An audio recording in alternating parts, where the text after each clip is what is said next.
Ako ti se dešava da se osjećaš kao da si zaglavljen u životu i ne uspijevaš da dostigneš svoje ciljeve, vjerovatno praviš jednu od 3 think trapova koji uništava 97% ostvarenja ljudi. Na kraju ću ti pokazati kako preći preko ove prepreke i ostvariti svoje snove. Ja sam tvoj voditelj u svijetu mentalne snage i ličnog razvoja. Prvi think trap je negativan razgovor sa samim sobom. Naš um je poput kompjutera, on reaguje na informacije koje mu se daju. Ako se neprestano govori negativno o sebi i svojim mogućnostima, će to registrirati kao istinu i početi da djeluje u skladu s tim.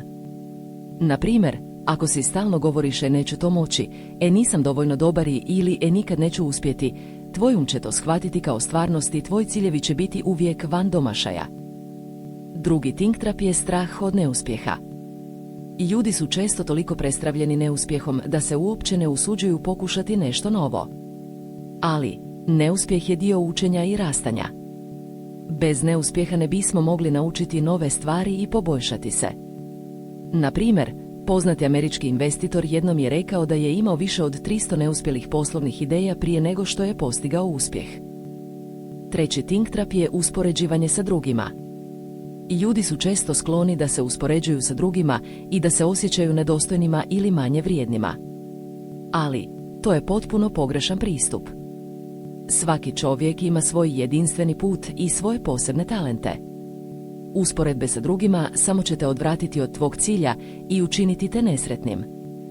Na primjer, ako si profesionalni sportista, nije ti bitno kako drugi igrači igraju, već kako ti igraš i kako možeš poboljšati svoju igru. Ove 3 think trapova su odgovorne za uništavanje sna i ciljeva 97% ljudi. Ali, sada kada znate što su to think trapovi, možete početi da radite na njihovom prelasku i ostvarivanju svojih ciljeva. Na kraju ću vam pokazati jedan korak koji možete poduzeti danas da počnete da prelazite preko ovih prepreka i ostvarujete svoje snove. Korak koji možete poduzeti danas je da počnete da pratite svoje misli i da menjate one koje su negativne u pozitivne. Na primjer, ako pomislite neću to moći, promijenite to u ću to moći. Ako pomislite nisam dovoljno dobar, promijenite to u sam dovoljno dobar. Ovaj korak vam će pomoći da počnete da menjate svoj način razmišljanja i da postanete pozitivniji i samopouzdaniji. Na kraju ću ti pokazati kako preći preko ovih prepreka i ostvariti svoje snove. Ako želiš da radiš na sebi i razvijaš mentalnu snagu, zapratite Snaga uma i uključite zvonče.